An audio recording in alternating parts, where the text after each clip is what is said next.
The spare room had always been the quietest place in the house.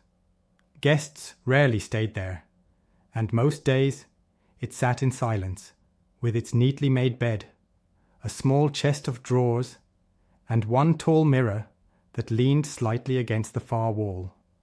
It wasn't an ornate mirror, just a simple full-length frame, the kind you might pick up cheaply and forget about. Yet somehow it gave the room an odd presence, as though it were watching whoever stepped inside. Nobody thought much of it, until the day the silence of that room began to change. It started with Alice. She was the first to mention something unusual. She had been cleaning, dusting the windowsills, when she noticed that her reflection lingered just a second too long after she turned her head. It unsettled her, though she dismissed it as tired eyes and poor lighting. Later that evening, when she passed the door to the spare room, she thought she heard a faint scratching sound coming from inside. Her husband swore it must have been the old pipes, but Alice wasn't convinced. Over the next week, the mirror drew more of her attention. She began to notice small things, details that didn't make sense. Her reflection's lips sometimes appeared to move when hers did not. When she leaned in close, the glass felt oddly warm, almost as if a faint breath came from the other side. At night, she dreamt of standing in front of it, though she never remembered what happened after. One Saturday morning she decided to test it. She stood before the mirror, staring into her own eyes, refusing to blink. Seconds stretched into minutes. Just as she was about to give up, she saw it. Her reflection smiled.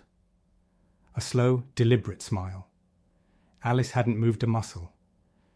She stumbled backward, her heart racing. But when she looked again, her reflection only mirrored her fear. She tried to convince herself it was her imagination, but the thought gnawed at her. She stopped going into the spare room altogether. Still, she felt it watching her when she passed by in the hallway, as though something inside the glass longed for her attention. Then came the night of the storm. The rain battered the windows, and the power flickered in and out. Alone in the house, Alice heard the creak of the spare room door opening. She hadn't touched it. She knew she hadn't. Her throat tightened as she slowly walked upstairs. The door was ajar, and inside, the mirror seemed to shimmer in the dim light, as if it were rippling with water.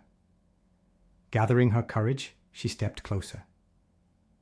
At first, her reflection stared back as usual, but behind her reflection, the room looked different. The wallpaper was gone, replaced by bare, dark wood. The bed was missing, and the air looked thick with shadows. Alice reached out a trembling hand, and for the first time, her fingers brushed the surface of the mirror. It wasn't solid. It bent, like the surface of a pond. A sharp knock on the front door startled her. She spun away, her chest heaving, then hurried downstairs to find nobody there. The wind howled. The street was empty. When she turned back, she thought she saw, just for a moment, someone standing at the top of the stairs. Someone who looked very much like her. After that night, Alice never spoke of the mirror again. The spare room was locked and the key hidden away. She told herself it was safer that way. But sometimes when the house is quiet, she swears she still hears a soft tapping sound from behind the locked door, as though something inside the glass hasn't quite given up, waiting patiently for the chance to step through.